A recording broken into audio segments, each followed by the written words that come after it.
Hello, Star Wars fans. Hey, you know, there's just 289 days until Christmas 2022. Oh, and today we've got a little early gift for you. And we've got two co-hosts today. I've got my friend, of course, Star Wars Meg. This is why you're here. We put it in the clickbait title. We've got the Mega News Star Wars Roundup. But also, we have Jason Ward from MakingStarWars.net. Here, we've got a very special day today, and super excited to have my friends here together. Thank you all for being here. I really appreciate it. Thanks for having us. Yeah, thanks. I think Jason died, though. He's a Force ghost. I think one of my banthas ran him over. He came to visit me on Mos Pelgo. Yeah, actually, you're not wrong. It was that, but it was all of the typos that fell on me that I make, and I couldn't get up, and then the bantha just crushed me. I'm so sorry about that. Yeah. Very good. Very good. Hey, I see a lot of folks in the chat. You guys, thanks for joining. There's just a little bit of news up front. Today at 4 p.m. Eastern, so 1 p.m. Pacific, 3 Central, 4 Eastern, 9 in the UK. We're going to have our members only Zoom meeting, and those links are posted in YouTube. They're posted in Patreon. They're posted in Discord, and you guys can find the link to get into that Zoom meeting. And there we'll be giving away our monthly prizes, going over some things, some changes coming for the channel. We've got a new intro coming. We've got a new background coming. The Santa's winter cabin is getting a remodel as well. You guys know I've been remodeling the home here. The cabin is also getting a remodel. Just met with a good friend Russell yesterday, who's working on all of those kind of things for us. So very appreciative for that. So be sure to join us. One thing we're doing today is we're giving away this SH Figure Arts. It's a $100 figure. It was just released. It's Boba Santa, can I win? Can I win that? Are you a member? Oh. Are you Elite Squad? Did member? You say it's an SHIT Figure Arts? Because it looks no, SH. No, just SH. No. Oh no, it's a $100 figure from Mandalorian, the Boba Fett there. So this would be fantastic. We're not going to take away the intro music, Matt. We're going to update it. We're going to put a new intro song, and I'm very excited about it. You guys, I've just given folks a chance to get here. I see we've got 17 people in the live stream. We normally get up in the 20s, 30s, somewhere in that ballpark, sometimes into the 50s. The other day we were over 100. So we'll give folks just a moment to get in here. But should mention we've got some spoilers coming. So if you are not a spoiler person, you don't care for plots or details to be revealed, you'd like to get them when the show airs live, then you should get on out of here in a moment. We'll let you know when we're going to be starting that. But we're going to spoil the living shite out of you. You're going to be so spoiled at the end, and then we're going to condescendingly say, boys and girls, you are very spoiled. Yes. We're going to spoil things for you. You spoiled brat. Star Wars fans should be, right? Star Wars fans deserve to be spoiled, and we're going to do some of that for you today. And you will see we have a wall of fame scrolling in the chat below, right? In the scroll bar. Those are folks who on the trailer prediction for Kenobi had as many correct answers or more than Santa. So congratulations to the folks who made the wall of fame. Johnny Two Buns and Levi Bond right up there with 18 at the very top. So you guys, congratulations. And if you've not already started with the predictions games that we do, don't worry. We will have more as the Kenobi series starts. And you too can make the wall of fame by guessing as many correct as I do or more. And so let me get this straight. If you get things right, you go on the Wall of Fame. If you get things wrong, you go on the Wall of Shame. But if you really fuck up, you go on the Wall of Pain. That's somewhat true. That's very true. But if you get things wrong, I just get to haze you a little bit. And if you've been on my live streams where I'm going through the scores, when you get things wrong, I take great pleasure in pointing out how wrong you are. So Santa, I think I know everything from this series, and I'm not even on the Wall of Fame. how is that, Jason? Why am I so bad at multiple choice tests? I have a master's There's only degree. two options. I have a master's degree, and I did the GRE. I can't do Santa's, what? I know. Take a seat, There's only two young choices. Jason Ward. Yes or no. It's not even a multiple choice. Like there's only two options, yes or no. And still, I cheated. And I still got it wrong. And that is what Santa loves, because I've got a few scoops wrong in the past, and Santa gets great pleasure out of being like, ha, dumbass, and then putting me on the wall of... I'm paraphrasing. Pretty He didn't sure say that. that's why we're friends. He's waiting for me to really mess up so he could really get me. It is so much fun. Jason never gets things wrong, though. No, yes, he does. And look at him. Look at the glee. He's like, oh, yes, he does. Oh, he does. And it's doubly impressive when Rob beats Jason, and Rob gets more correct than Jason. That's just more salt in the wound, just grinding it in. He was a ghost first. He has supernatural powers. That's true. It's a ton of fun, you guys. We have a great community, and playing the predictions game every week, just loads of fun. Jason just published a brand new article prior to the live stream coming on, and we're going to jump in here. So now is the time. Enough with the jibber jabber, right? As Meg likes to say. Enough with the chit chat. We're going to get into the spoilers. So if you don't like or you don't want spoilers for the Kenobi show, now's the time to dip. We really appreciate the support. We really appreciate you all being here, but we're going to go into spoiler territory, and I don't want you all to get upset. So you've been warned. You've been warned. Last chance. Here we go. So, Jason, you just posted on makingstarwars.net the return of Qui-Gon Jinn. So we'll jump in here. It has a question mark because I have to pretend like I'm not just spoiling it in the headline. The return of Qui-Gon Jinn? I don't know. So, right, and so right there, spoilers, more spoilers, and and so you go into this. Why don't you give us the content here? What do you? Well, this part I'm just warning you about spoilers and just talking about. I remember going and buying the Phantom Menace soundtrack, and on the back of it, there's Qui-Gon's Noble End, and I talked about what an inspiration John Williams for me was as a scooper, as a spoiler guy. And because he dropped the biggest spoiler from the Phantom Menace of all time, and then just how basically we didn't really get our Qui-Gon, you know what I mean, in the prequels. Like there was rumors he was going to be in Revenge of the Sith, and then they cut it, and all we got was that Ben Burt cutscene, and then we got the Clone Wars stuff was cool, and then we didn't really it wasn't the same as seeing it like with Ewan McGregor and stuff. And it was cool, but just a little less cool. And then I talk a little bit about how Bespin Bulletin dropped the that Liam Neeson was actually on set. And so there we go. We start with the Bespin Bulletin, and of course, just a couple weeks ago, you dropped the leak on my live stream that Qui-Gon was going to be in it, confirmed, but you didn't know voice only or Force Ghost, and that Bespin Bulletin came out and they confirmed that. He was physically back and more than a voice.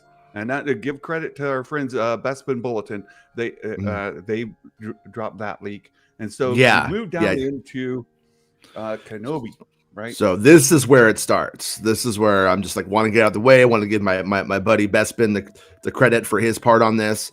And then, I know, I'm pretty sure I have it all. I'm pretty sure. I could be wrong. I'd say at the end of the article, there could be a little bit more to it, but as far as I know, I have all of it.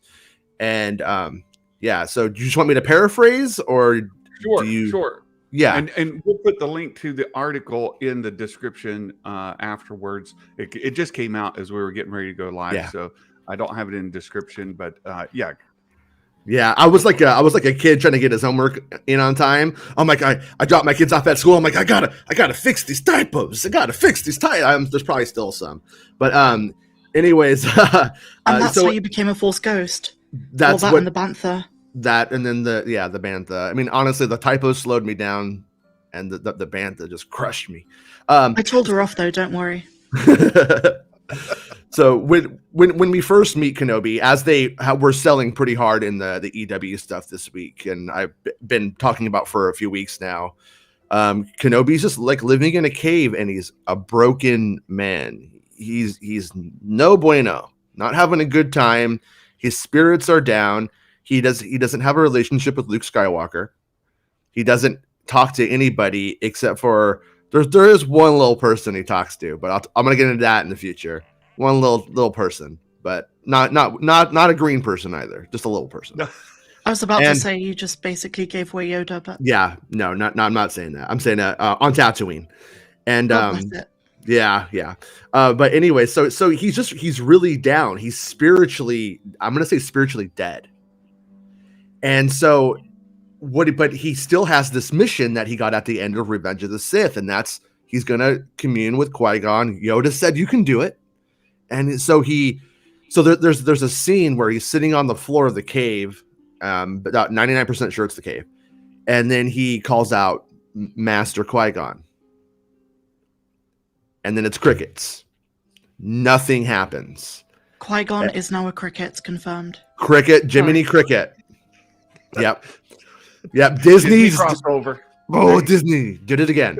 But basically, and we get the impression that this beaten man has just been sitting there, reaching out to the Force and just getting nothing back at all. So he gets up, he goes about his day, he goes to his day job, which is what you see in the trailer.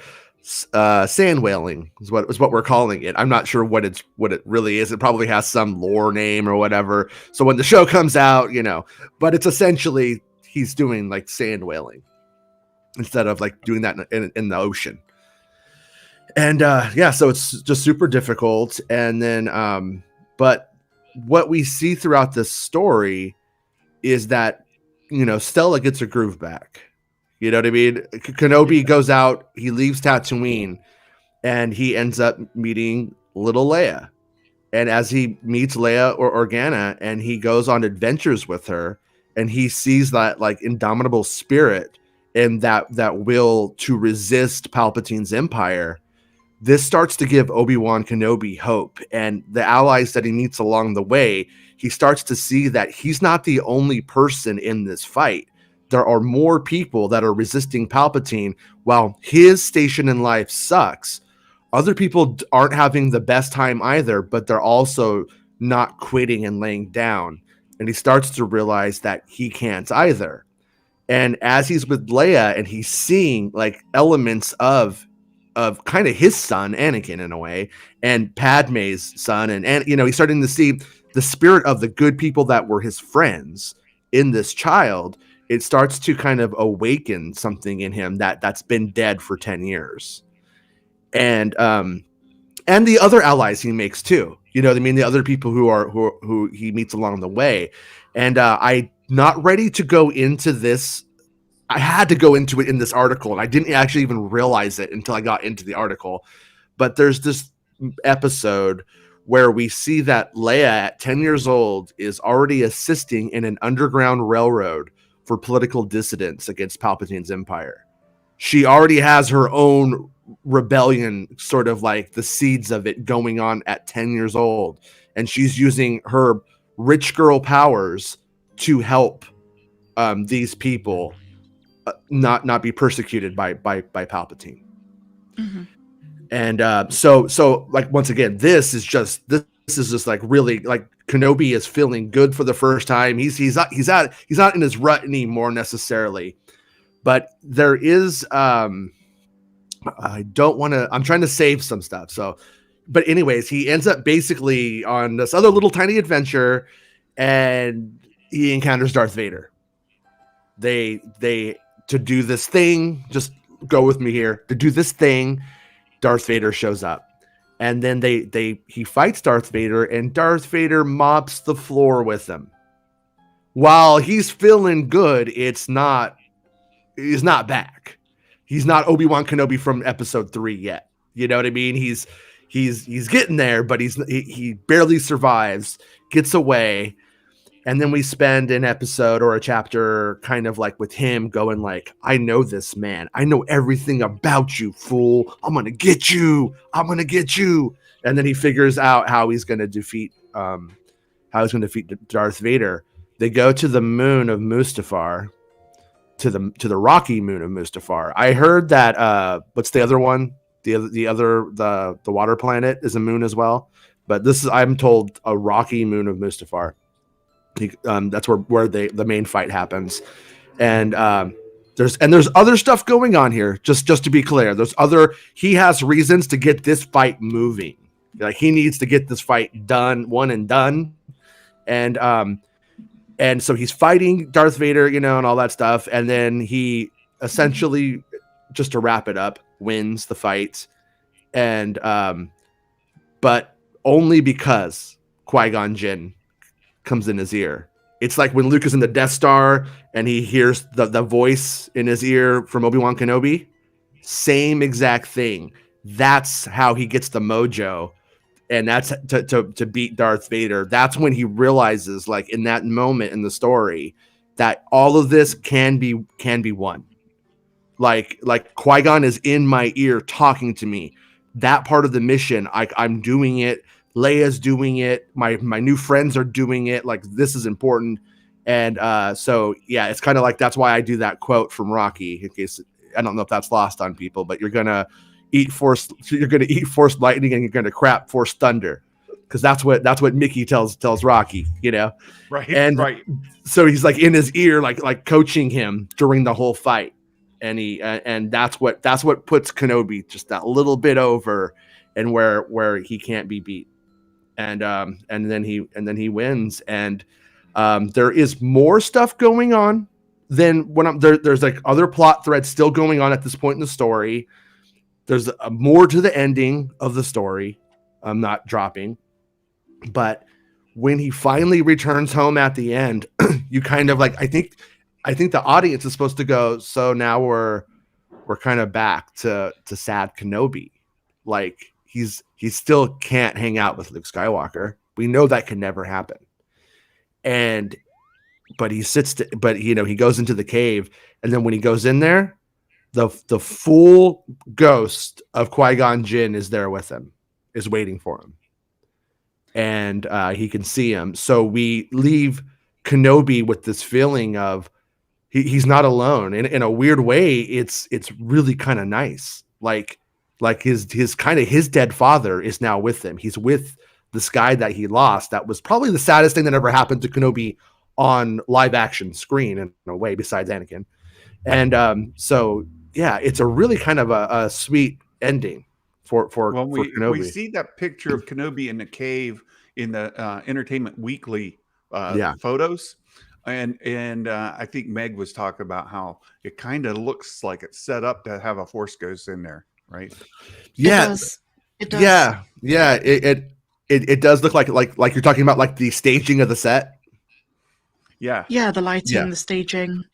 But in that moment though, I'm pretty sure that's beaten down Kenobi from the start, and there's no blue ghost. Either way, it's the same cave. Yeah. Same cave. Mm-hmm. Yeah. Same cave for sure. So I really like that. I think that's really cool. You're going to have all these compilation videos of how people reacted to Qui-Gon returning. Mm-hmm. And then it's over the top, people crying and all that cringe. Yeah. But, thank you. Thank you for saying it. I say the things people don't dare to say. That's true, especially if they embarrass me. That's even extra bonus. So that is quite a comprehensive outline, Jason. And as you said, there's more to it. This is just sort of a through line to help us understand Obi-Wan's interaction with Qui-Gon. And it appears that what you're saying is it's going to be more than just one episode where, like at the very beginning, he's reaching out to Qui-Gon, no response. Somewhere in the middle, when he's battling Darth Vader, is that in the middle, at the end? Do you know? Oh, I am making estimations here, not approximations, and I'm going to say he fights Vader the first time in 4, takes a chapter off to strategize, figure everything out, and then fights him in 6. I gotcha. Yeah, so it's like right at so the end. yeah, so like episode 1, I believe it's in episode 1 in the cave. He's calling out to Qui-Gon, no answer, and then as the story goes on, we just see that as his spirituality is sort of reinvigorated, and they actually contact with people and other life forms, because like that's one of the other things I wanted to get into it, but I was a little afraid in the article. But Qui-Gon is about the living force and the cosmic force, and the living force though is how he does this. And I have a feeling that Obi-Wan isn't doing what Luke did, where he cuts himself off from the force, but he has cut himself off from the living force by literally having no interaction with anything but in a little Eope. You know what I mean? And like a merchant kind of situation, where he needs to eat and get stuff, and just like it's just he's this hermit. Obviously, we know he's a hermit. I know that sounds dumb to say. It's Obi-Wan Kenobi. He's a crazy old hermit, but he's a hermit, but not by choice. This isn't like that's not who he is, Well, I have a question, Jason. Yeah, go ahead, Meg. Oh, sorry. Just on the Moon of Mustafar, do you know if we're going to get much dialogue between Vader and Kenobi, like we did in Revenge of the Sith, where there's a back and forth, and from my point of view, the Jedi are evil? Is Kenobi going to try and convince Vader in any way, or is it just going to be combative? Yes. If you like Revenge of the Sith dialogue, which I do, if you like that kind of like that back and forth between them, they completely do that. And there is a moment where Obi-Wan throws Padme in his face, says that in essence, she saw the light in you. So I know it's in there. Just stop, come back. They does have that one moment with him. And then but he's not hearing it. He's not, obviously he doesn't turn right then.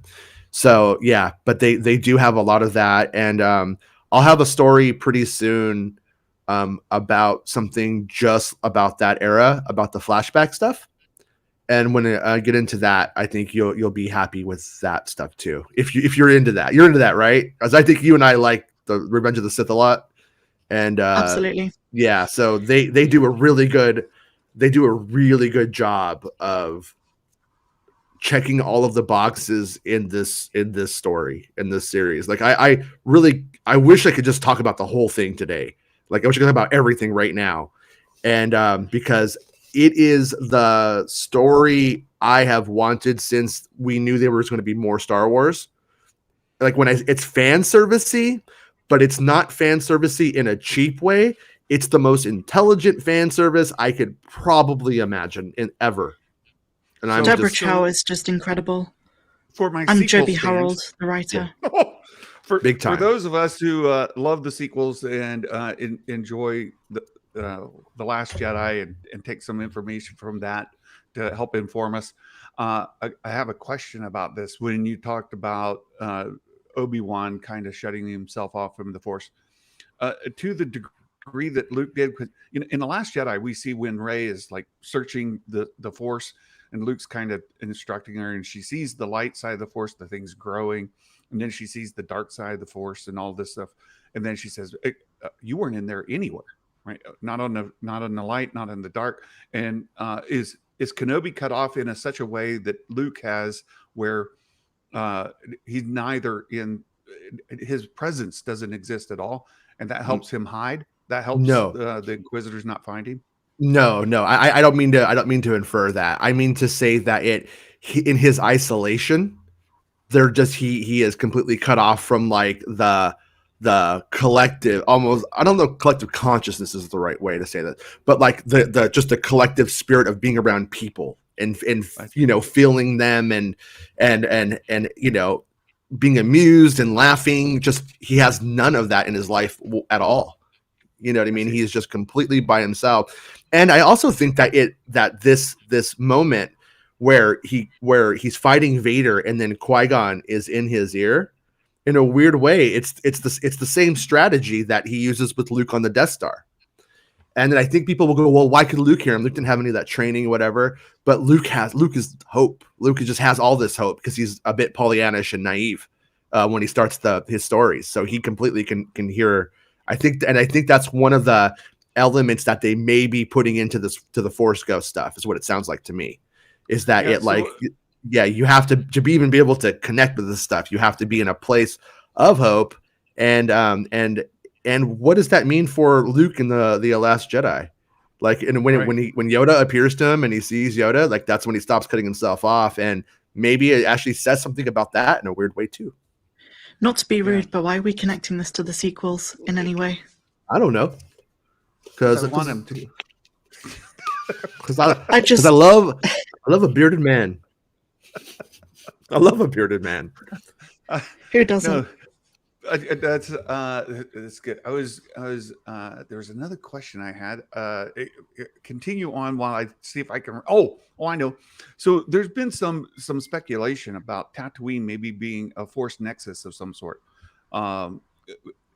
We keep focusing on Tatooine over and over and over again throughout Star Wars, and maybe overly so. But we know Yoda went to Dagobah. There's a Force connection there, and it helped hide his presence to some degree. And we knew that Qui-Gon, he appeared to Yoda on Dagobah before, but it's sort of just sparkly lights kind of floating around, and it was still just a voice apparition. Mm-hmm. But what we're getting here is an actual physical image of Qui-Gon. Is that help facilitated, and again, this might be just speculation, is it help facilitated by being some sort of Force nexus there? I don't think if they're doing anything like that, as far as I know in this story, it's I'm going to say it's actually probably the opposite.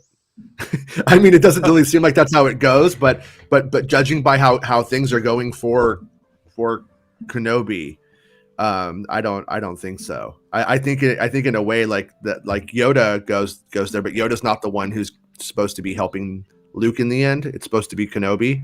So I have a feeling, I mean, if we want to retcon things in our mind and just try to figure out the logic of a story when it's all together, it's just kind of apparent to them that this is apparent to Qui-Gon and Yoda that it's going to be Kenobi who trains the kid and not Yoda, because Yoda's not the end. You of should his show life. that on screen, Santa. Not doing it, Meg. Not doing it. I sent him something. And Mark is an evil man. Why he created that for you? I know that it brings you great happiness, but don't be. It's because yesterday you mentioned your merch store, and I said the only thing missing was the I Heart Kathleen Kennedy thongs. Simple question. Yeah. I didn't get an answer. And dude, you're working out and you look great, man. So celebrate your body, bud. You know, you earned it. No. Absolutely. No. Oh my goodness. So we've had a couple of questions in the chat, and Anthony has asked about some difference had Qui-Gon and been involved with training Anakin instead of Obi-Wan. That's a great point of speculation. Folks have asked a lot about it, but I keep going back to Master and Apprentice. If you read the book Master and Apprentice, you see that Qui-Gon was master over Obi-Wan in much the same way Obi-Wan is with Anakin. And Obi-Wan kind of has the same frustrations with Qui-Gon, like not teaching him advanced techniques, not moving him along in his training, not helping him get more powerful, but focusing sort of on the rudimentary or the basics. And Obi-Wan gets infuriated with Qui-Gon. And we see the same sort of thing with Anakin and Obi-Wan, where Anakin's complaining that that Obi-Wan's kind of holding him back, and there's some tension there. And I think had Qui-Gon been Anakin's master, he would have been just as frustrated as he was with Obi-Wan. The question about maybe being more brother-like to Anakin might be valid because Obi-Wan was, of course, younger, but I don't know that. I don't know that he would have had. See, I disagree with that. Go ahead. I would think that, yes, Anakin would have the kind of teenage angst towards Qui-Gon, perhaps, but Qui-Gon would know how to deal with him better. I don't think Anakin would ever have turned to the dark side if Qui-Gon was his master, and I think that's the whole point. I think that was George's idea, is that it's like this Sith intervention is sort of the tragedy of it, that Kenobi goes from being a Padawan, even though it's like 28, but he goes from being a Padawan to a Jedi Master with the most important kid in like a day, and he's just not ready for it. And the kid's not the ideal candidate. You know what I mean? He's been with his mom since he was like 9. And so like all of these things that Kenobi's taking for granted about Jedi culture, if you will, the Jedi Order, about how you're supposed to be just coming into the apprenticeship, Anakin doesn't have it. And we're gonna see some of that in the series. One thing I'll say, just to like one more thing that I'll add to the spoiler thing, is that the flashbacks are Clone Wars era flashbacks, but I would not call them Clone Wars flashbacks. You're not going to see, it turns out you're not going to see like, you know, Rex and Cody behind them. And I don't think you're going to see the armor. I don't see why you would see the armor in the flashback moments that you see between Anakin and Obi-Wan. But we are going to see more of their relationship in those moments. I think that's what I expected, you know, Clone Wars era flashbacks rather than an actual, you know, live action version of something we've seen in the animated series. Yeah. So you think it's more like Revenge of the Sith, Anakin Obi-Wan before he turns to the dark side?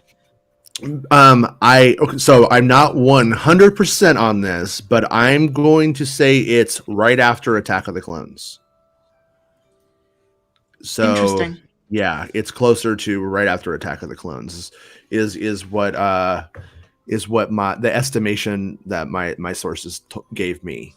So, you know, it wasn't like they weren't like, okay, everybody on set right now, we are 9 BBY. You know, they weren't doing anything like that, so nobody really knows who's making it. But yeah, it definitely sounds like it's not Revenge of the Sith, but it's not Attack of the Clones. So I'm thinking it's somewhere in the middle of Revenge of the Sith and Attack of the Clones. So. And Levi asks, brings up a point.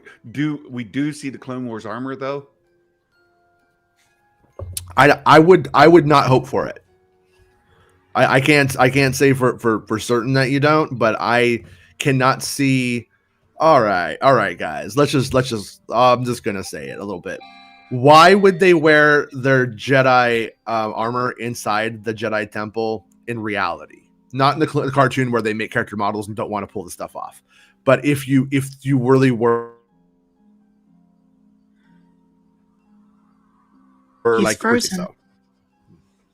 Yeah. Did I freeze? We knew you were blue, but we thought it was, you know, because you're a Force ghost. We didn't know it was that cold in LA today. Am I back? You're back. You're okay. back. So yeah, they're in the Jedi Temple. So that makes me think that they're in more of their natural state as opposed to being all armored up on a battlefield. That makes sense. Just to piggyback off what Jason was... Oh, sorry. No, you did bring up that, like, in one of the opening scenes, we get the 2 Jedi being captured in the temple.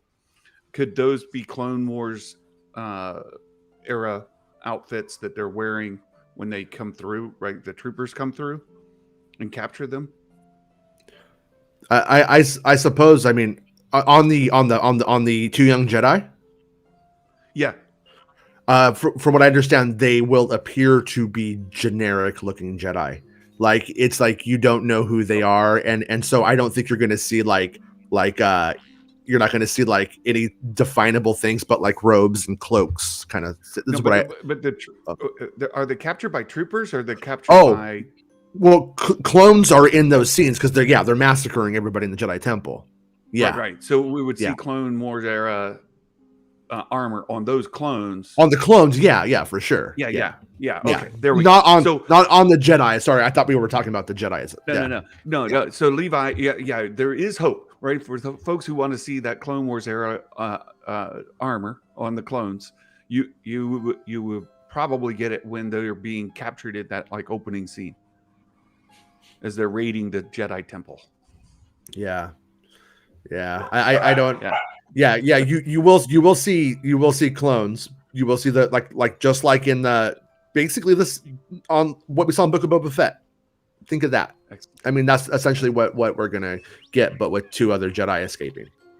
And it's also in line with this idea that they have to make it friendly for people who don't care about the cartoons and who've just seen the Skywalker saga, because it could confuse a few people if they were to bring in elements of the Clone Wars that we didn't see in the prequels.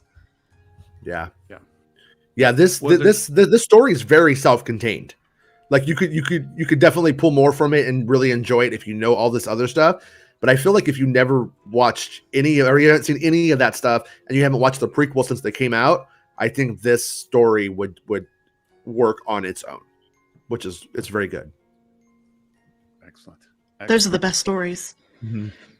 And there's been some speculation about Tamora being in it, and you shared some of the worst news of the week, that we're not going to get Palpatine. We're not little Chewbacca. I heard little Chewbacca. I know.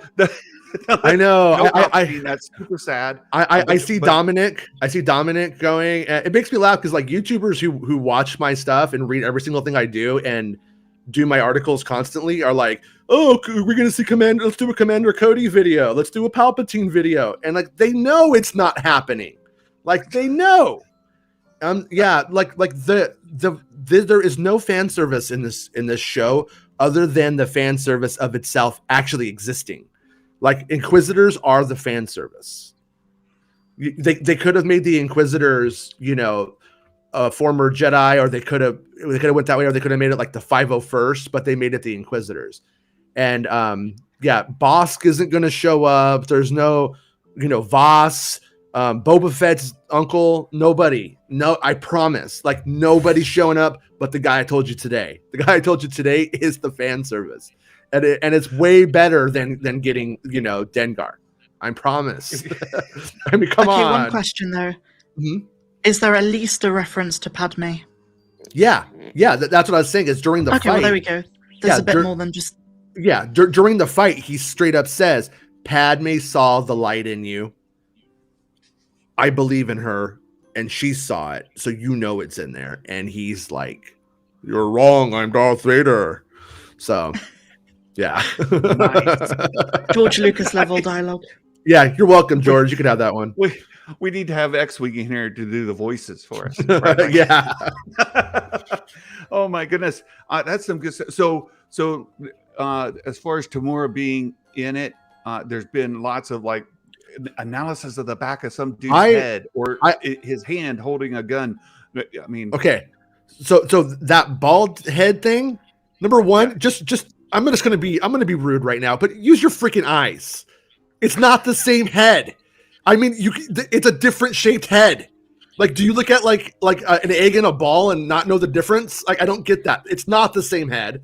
And then when it comes to the picture where I thought it might be Tamura because the size of the person was like 5'7", he had the stormtrooper shoes on and stuff. He has a hat on, and on there you can see that it has his TK designation for the 501st organization. And I had people from the 501st reach out to me, say, "Hey, I saw your article, saw the thing. It's this one guy. Here's his name, and he played this in Book of Boba, and that's who that is. He's a stormtrooper in the series." And I was like, "Thank you." So, and I had a couple people reach out to me with that one, and so like I said, there's not going to be Tamura Morrison. There's not going to be anybody but the Inquisitors, Qui-Gon, mention of Padme.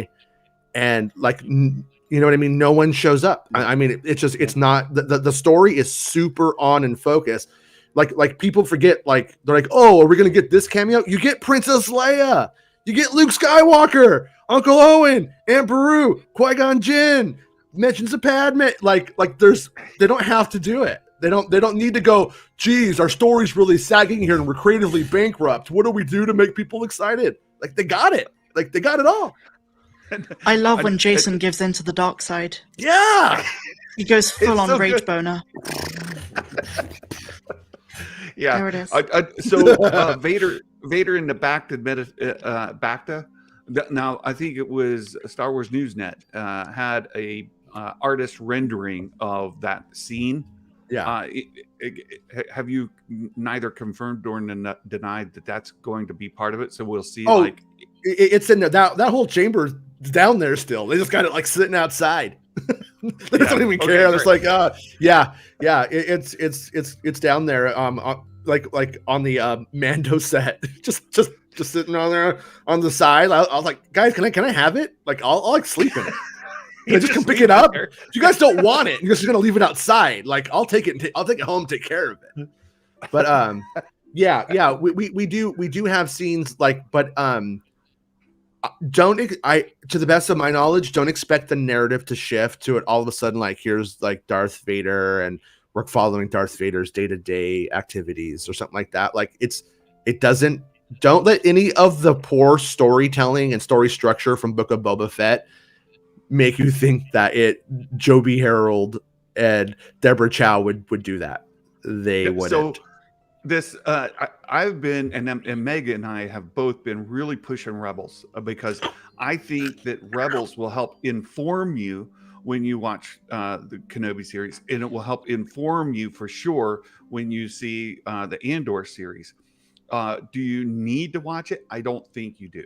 No, because like when the show opens up, you have the Inquisitors, and they're like a pack of wolves on Tatooine that are hunting their prey, who's Nari, and then you have one who's like, I sense Kenobi, and the other ones are like, no, you don't. We're the best. You're not the best. You don't know what you're talking about. And but we see them going around like cutting off people's hands. Like I said, Uncle Owen has to confront. Well, my camera.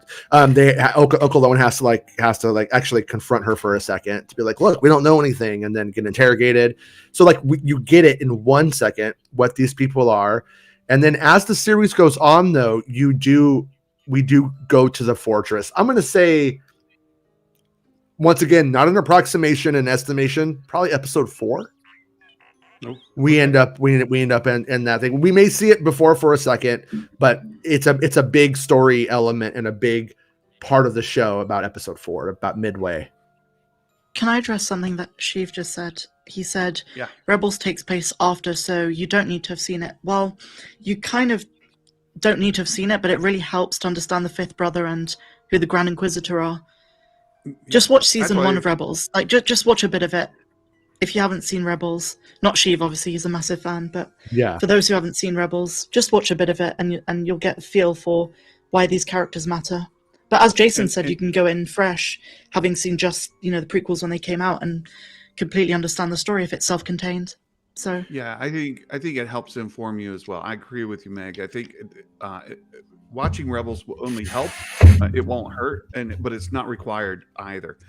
And will there be a season 2 of Kenobi? I don't think there's any plan to do that now. But there is. Kathleen Kennedy said. Oh, did she? I missed that. Sorry to interrupt. She said it in the article yesterday. Well, she said we'd have to ask, like, why would we do it, and she didn't like shut it down, but she like left it open, like, yeah, like we may, because I think they saw those trailer numbers probably. No, actually that interview was done before then, but there's the opportunity, like in that Underground Railroad stuff with Leia that I was talking about, like that episode. I think that could be where we end up going to it, Yeah, and I was thinking there's no current plan for a season 2, but viewer numbers and money will influence a lot of things. So I would say that I wouldn't leave that off the table. Oh, look, we've got a $20 super chat from the Den of Nerds Live. Hello, Josh. Oh, Good to see you, my friend. He says, hello, friends. Kenobi in Andor, a real thing or BS? BS. To the best of my knowledge, complete BS. Yeah. I obviously, like, on Andor is a little bit more slippery because of when it was filming and stuff like that. But I have never heard anything from on my end, somebody I consider to be credible on my end, who said, yeah, he's in Andor as well. I don't think so. I think this rumor came out after Disney Investor Day, and the whole thing was based on a lot of the scoopers deliberately were misled when it came to which scoops are for Andor and which ones are for Kenobi. And those may have kind of crossed paths at some stage. But I think it was the Illuminati who started it. Well, I mean, maybe. Well, I mean, Illuminati when it comes to casting stuff is dead on. I don't. Absolutely. So I don't know. I don't know if maybe that's where this breaks down. I mean, just to analyze it a little bit, is that where it breaks down? Is it's not like they weren't like, hey, we're casting Kenobi in this show, and then Ewan McGregor applied and got the role again. Like, you know what I mean? That doesn't really make sense. But I mean, at the same time, I mean, I would say if Illuminati's saying it, that's at least a little bit. That's somebody who has had things correct before. But to the best of my knowledge, there isn't any Kenobi in it. Well, I think it should be pointed out, like the volume, the stagecraft technology. Even in the short interview I saw with Ewan talking about meeting with Hayden again, and how exciting all of that was, that they went onto the set of the Mandalorian, and we used a lot of those artifacts to shoot some scenes.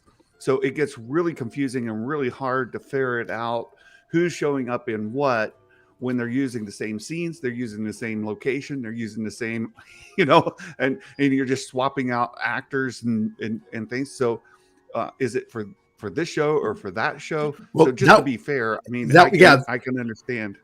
And that was during season 1 of Mandalorian. That's how old that was when they did that day at the Mando set. That was like a long time ago. That was like for the original shoot and stuff like that. It was because Ewan was down here filming something else. But I would bet against it personally. But yeah, over under 50% Cassian makes a cameo in Obi-Wan. I think killing me. I just told you there's no cameos. I promise. 0%. I would be under. Yeah. Under 0 is under 50. No. No. I will say like I could the Underground Railroad kind of stuff. You could have put Cassian in there. You could have. I mean, like, or there was the potential for it. But to the best of my knowledge, no Cassian in that. It seems to be like its own fledgling rebel cell group that will become a part of the Alliance later, but isn't yet.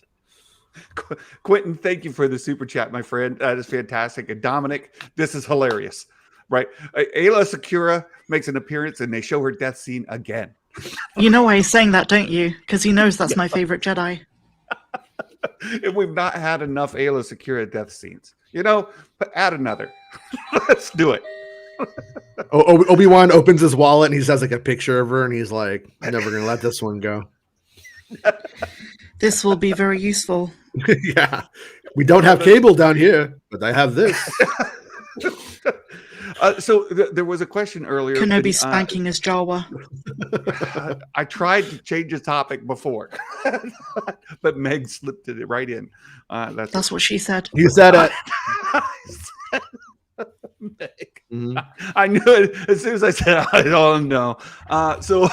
Bad Batch season 2. Meg, you reported on this yesterday, a little bit today, I think, and you were kind of hinting in our DMs that there was some more there as well. Yeah, so the Kinner brothers gave some really interesting details. I've got some bullet points here of some of the information for the Bad Batch that they revealed. The first one is that Omega's going to be older in season 2. They didn't really state how much, but it's kind of like with the implication that she's going to look different. She might have a different hairstyle, maybe get some armor. And the reason that made me happy is because we might see her actually adopt some kind of Bad Batch style armor in season 2. They also teased that we're getting some more important characters. Yes, the Boba Fett concept. White armor would look good on her. Yes, it would. So they said there's going to be more important characters in season 2, which could go back to what Jordan Mason and Corey Van Dyke were saying, because they initially thought Ahsoka and Bo-Katan were going to be in season 1, but that stuff could be in season 2 potentially. Not too sure. They also say that there's going to be a Coruscant scene in the Bad Batch season 2, and one episode is described to be political noir, so like a dark political piece. Then they also say that they've been working on the soundtrack for season 2 since even before season 1 dropped. So that's pretty much all the information. I saw them on that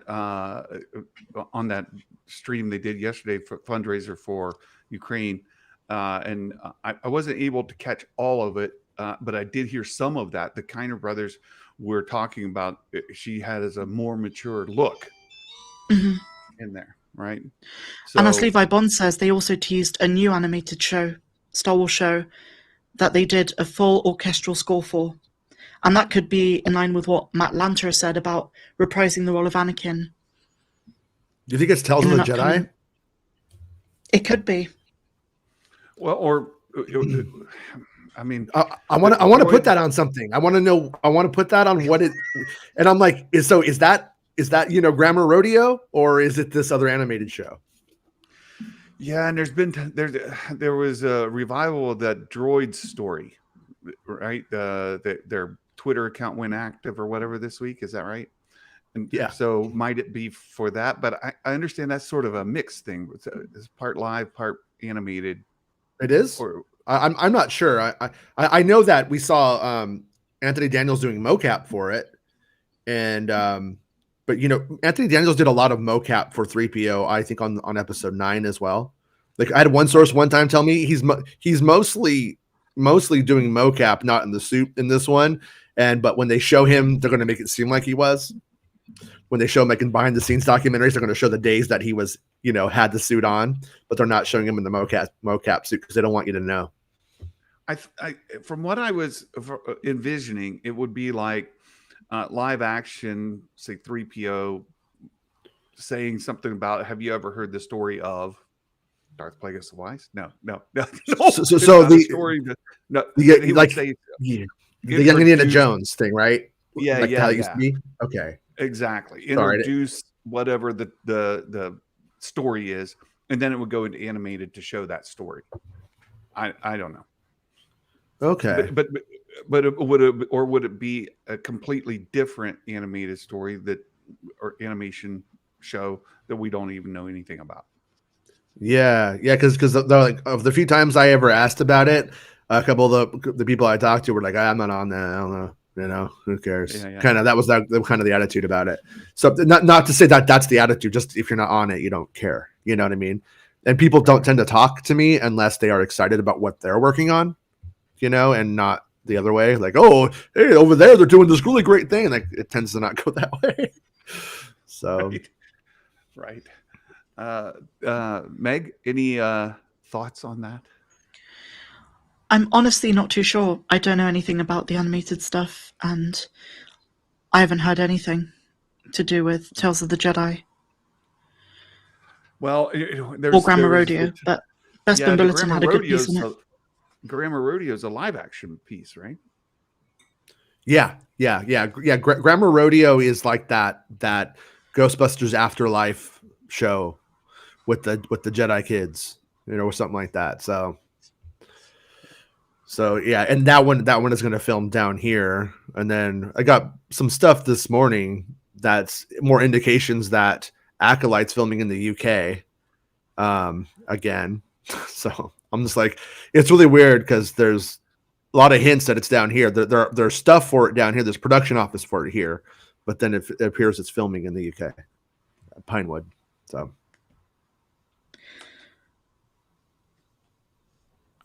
I got muted. Anyone on the second season for Vision? I thought I was having a stroke. I was like, uh-oh. anything about a second season for Visions. I think there's some desire for it, but I've not heard anything. Yeah. Yeah, it did sound like I thought there was some sort of verbal interviews or obviously verbal interview that doesn't make any sense, but in interviews where Kathleen Kennedy expressed verbally that they were interested in doing it, and that it seemed like it was pretty likely, and it seemed like if the reception was strong, it was going to happen, and I think it did pretty much have a pretty strong reception for what it was. So I am anticipating that they will do it personally. But Excellent. And then Anthony asked about like Knights of the Old Republic or any of that coming to live action. I think all that's very possible. That we just don't have anything at all concrete on them rolling with a series around those. I think there's been a lot of discussion over it over time. We got a rumor a long time ago about Darth no, not Revan. Oh shoot, just a second. Darth Bane. There was a rumor a long time ago that Darth Bane was going to be in a live action series, and that got some speculation going, and that's going. We've not heard anything on that. We've not heard anything on some of the other speculated series, but it would be great to see it. But I don't think there's any reason to get excited about it yet. It's a bit like that Finn series that's reportedly going to happen. Until we actually get word on it, I would just take it as a rumor. Yeah, I think it's all fan math. I think it's all fan math, guessing and hoping to be right over time, personally. $2 super chat. Thank you for that, Matthew Cruz. Does Omega have delayed aging? Does Omega have delayed aging? No. My answer is no. No, she ages normally. She's not like her brothers who have accelerated aging. And I don't think she has delayed aging either. Yeah, I don't either. I think she ages normally as her brother does, right? Who is Boba Fett. So yeah, I think she ages normally. What about the other story that you broke yesterday, Jason, about the Grogu armor in Mandalorian season 3? Now, what you're describing is a battle for Mandalore.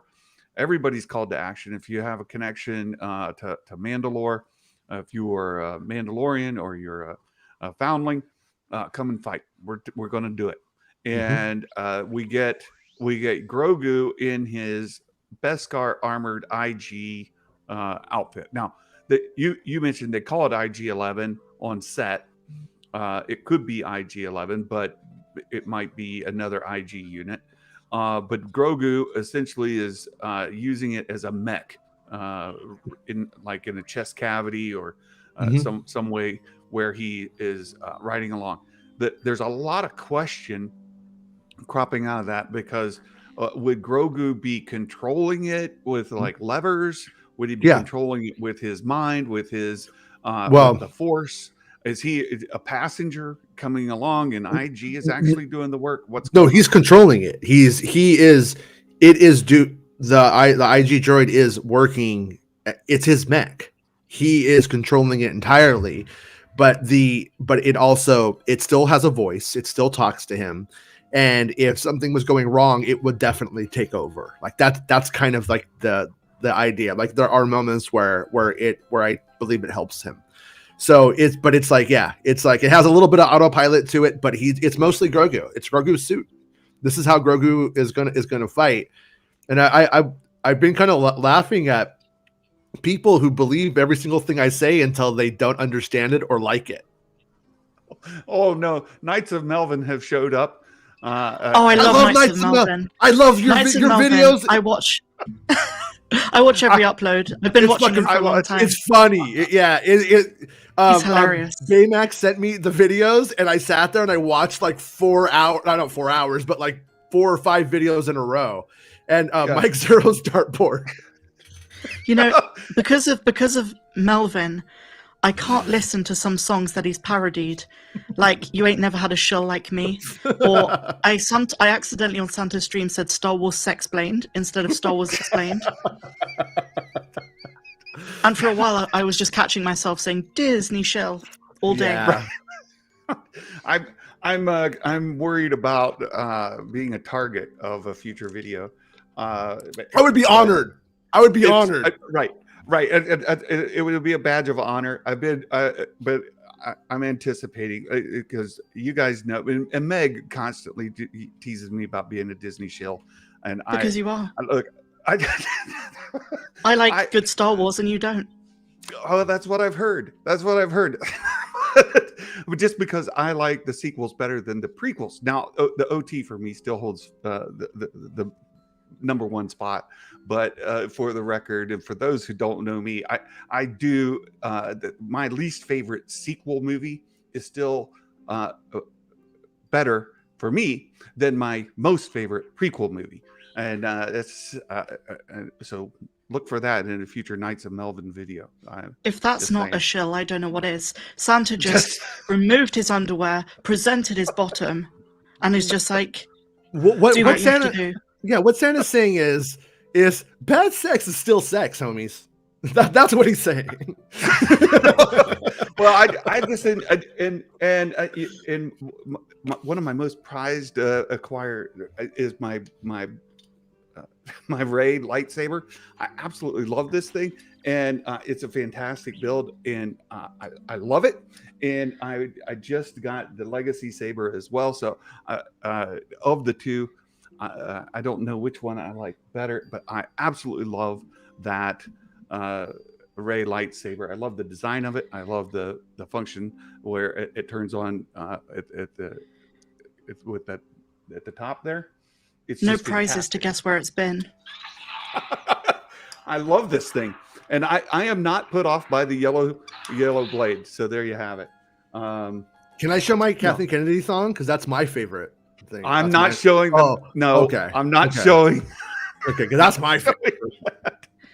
Jason Ward is now completely exempt of all consequences because he's a Force ghost. So, you know, if YouTube are like, hey, we're demonetizing your ass, Santa, he could be like, well, I'm dead, so I'm not really here. You know? Yeah, I don't need it's money. It's not just a conspiracy. That's just that's a living person problem now. Yeah. What other news do we have from this week that we've kind of missed? It was a fantastic show today. I appreciate it. But what do we? Oh, Santa, you didn't really show all of your shell colors. You failed to mention that on December the 19th, 2019, in an Ohio movie theater, you stood up and applauded and cried when Rey declared herself a Skywalker. Meg. Lies. It's the most beautiful thing I've ever seen in my life. And he's just crying. Walk amongst the clouds. Walk in those skies, Rey. Walk in the skies. You're a Skywalker, baby.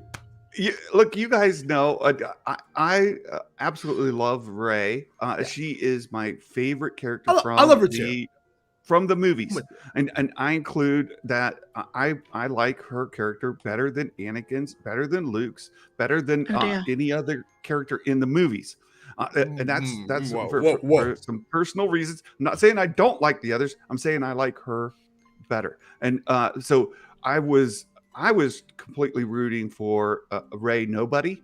I wanted it to end where she said Rey who, and her because she had kind of progressed in her story arc and where she was growing as a character to come to terms with being Rey Nobody, and rather than be like nobody from a not belonging, but just to be embracing I'm Rey Nobody.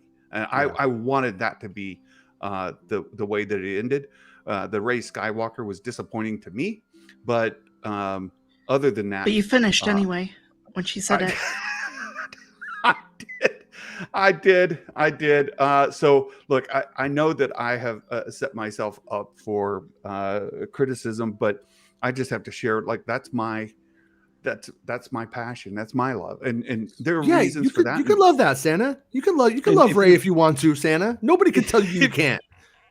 if you've watched the interview I did with Quentin, or my discussion I had earlier this week with Rev Kev, you'll get an idea of why that's the case. But that's it. So so I just have to, I'll come clean. You should also I'll come tell them clean. the story about when the movie was over, you ran to the nearest toy shop, threw all of your money at the person behind the till, and were like, "Just give me every bit of Rey. I need all of her." Look, I've got all of the Black Series Rey. I can say that with a straight face. All the Black Series Rey figures. I've got vintage collection Rey from The Last Jedi, and I have the Hot Toy Rey and Dio from Rise of Skywalker. I love those. I've got a whole shelf of nothing but Rey figures. I've got a whole shelf just for the Rey from Rise of Skywalker. I've got a couple of Rey bobbleheads. Look, it's me, right? It's just and a playlist of Dio songs. Right. That's how much you love it. Love Dio even. I do. I mean, love look, Dio it's all even. subjective. I mean, some people love Star Wars, and some people love crap. I love crap Star Wars. I'm not above it. Santa knows I'm busting his balls. I do. That sounded better in my head. His bulbs, his ornaments. Absolutely love Meg. We're dear friends, and I know she's giving me a hard time. This is what friends do. We give each other a hard time, and it's so nice of you guys to hang out with me. There was a super chat earlier. Says, "What are your plans for the weekend?" Well, for me, I have a Buckeye Santa meeting tomorrow. Some of you know I am the president of the Buckeye Santas organization, so I'll be doing the Buckeye Santa meeting tomorrow, and then we're working on some taxes and stuff Sunday. So nothing super exciting. Meg, Jason, what are your plans for the weekends? Yeah, what are you up to, Meg? Buckeye Santa sounds like the most American thing ever Americaned. Sounds like a band. It does. I tell you, it's something fun about going into a room where there's like 30 Santa Clauses in there. It'll bring you joy and happiness to your life. It is a fantastic experience. So I wish you all could experience it and come to a meeting. We do have conventions from time to time, like in Gatlinburg, or this year they're doing one in Atlanta. And if you guys get to go by and see one of those conventions, they're a lot of fun. But anyway, so when you have a bunch of Santas together, do you guys talk about hoes? No. We do say there is a chant where they say, "Give me a hoe," right? So I know where you're going with that. I know where you're going with that, Jason. Do they do like a wife swap thing? No. It's like they won't be able to tell the difference. You go off with Margaret. You go off with Kathy, because I guess that's what Santa's. Meg. They call it regifting. Wait, Santa, your wife is genuinely Kathy. My wife is Kathy, and sorry, I didn't mean that then. My Mrs. Claus is not Kathy. And Kathy knows very well of my Mrs. Claus that I go do parades and events with, and I have appeared in photographs with Mrs. Claus, who is not Kathy, by the way. So there you go. Okay. Oh, okay. Yes, that's fine then. So it still stands. They do a bit of wife swapping, and it does. Regifting, Meg. Come on, regifting. Regifting, sharing, swinging. So, what are your plans for the weekend? Anything fun, Meg? I'll just be making a few videos. I think I'm going out to dinner at some stage tomorrow. Fantastic. How about you guys? And I imagine we'll be getting a breakdown of what we've discussed here about Qui-Gon. Oh, absolutely. Nice. Very good. Jason? Yeah, I'm not doing anything after this week. I'm just sitting down and I'm playing video games, and I'm not looking at the internet. I'm just gonna live in my little Obi-Wan Kenobi cave by myself. Got the kiddos this weekend, or you just got the house to yourself? I'm not sure. I hope not.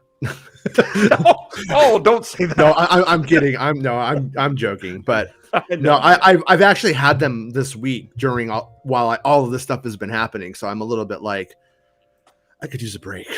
I could use a break this weekend and just decompress. But yeah.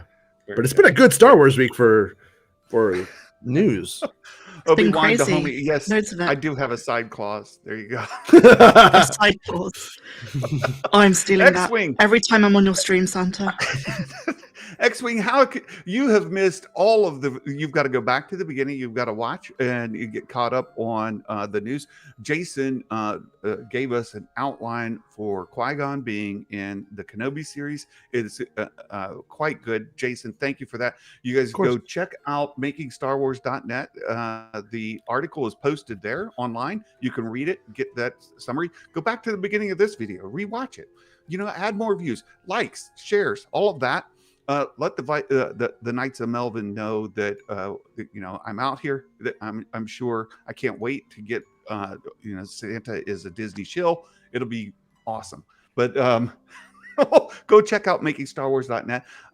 You've been listening in the background. If you've heard the music playing in the background, you hear the Hoth ambience from Meg's Cantina. Our very own Star Wars Meg right here. She has a second channel for Meg's Cantina. There's a lot of original works that you've created out there. So make sure you're supporting Meg both on her regular Star Wars Meg channel and Meg's Cantina.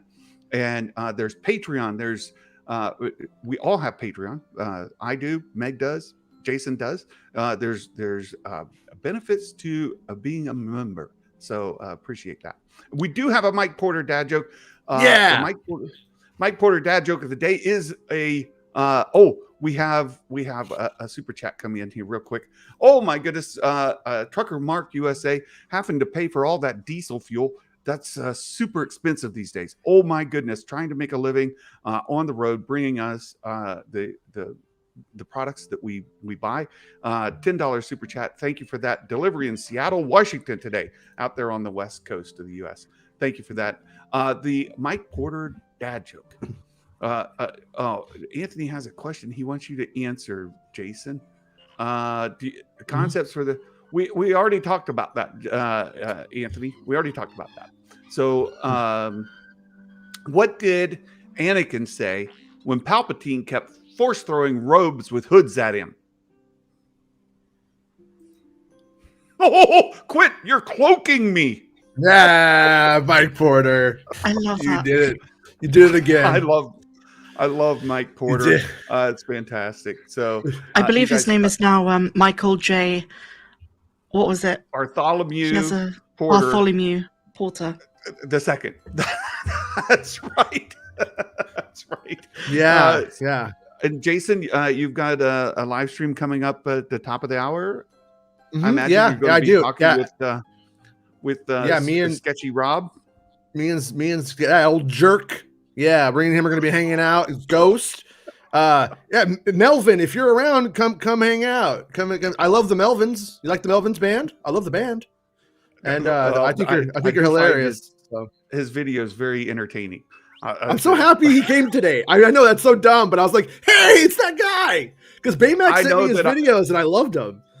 I know I'm on the radar. It's coming. It's coming. Baymax wants me to invite Melvin on this stream. Look, Knights of Melvin. And I know that we have mutual friends. We've got folks here. Nikki, for one, I know is very active on Knights of Melvin's Discord. We have mutual friends, and I would that would be fine. I don't know that he wants to hang out with me, though. I'm just being honest. I don't think. I think he has a genuine distaste for sequel era content, and I don't think he wants to hang out with me. So as much as we enjoy his content, I don't think he desires to be friends with me. Just put it that way. Well, you can be friends with people that you don't like the same stuff. I'm absolutely friends. Look, you guys are perfect examples of that. Meg and Jason, you guys are perfect examples where you don't agree with me. And Meg constantly beats me down. Right? She likes good Star Wars, whereas I don't. Right? That's a joke that she uses on me frequently. So it's. I love you guys together. You guys together are the best. Like I could watch you. I love Santa. He's awesome. I'm sorry I came on the show today and monopolized it because I kind of feel like I robbed myself of just watching you guys interact all day. Like not at all. It was a pleasure to speak to you, Jason. Same. X-Wing as well. You know, I did a live stream with X-Wing this week, and he is another dude that just completely disagrees with me, and we're good friends. I love X-Wing. So, I was on his show on Thursday. Check it out if you didn't. I dropped a bunch of stuff on it too. It was he's a good dude. His heart is 3 sizes too small, but other than that, he's a great dude. And he's got a Pedro Pascal quality mustache, which I respect. He does. He's got a very impressive stash. Yeah. So you have to appreciate Here's Pedro a guy Pascal. I'm convinced of it. Yeah, There you go. it might be. Yes, Pedro Dominic, Pascal and I like whiteface. Sorry. that's gonna get Pedro Pascal in trouble, right? No, it doesn't work that way. It's okay. Well, thank you both. You're dear friends of mine, and I lean on you guys both for my content as well as just personally. And I want to thank you both publicly for being there for me personally when I'm struggling. I'm going through hard times. You are both dear friends to me, and you have made a big difference in my life. Not just the channel, but in my life. You are both dearly loved, and thank you so much. We love you, man. We love you, man. Thanks. It's We fact. do. Thank you so much. Absolutely. I know. Thank you so much. You guys have a wonderful day. I hope you all have a wonderful weekend. And until next time, my friends, ho, ho, ho. Merry Christmas. And may the force be with you always. Bye-bye. I see it, Wayne. Good work.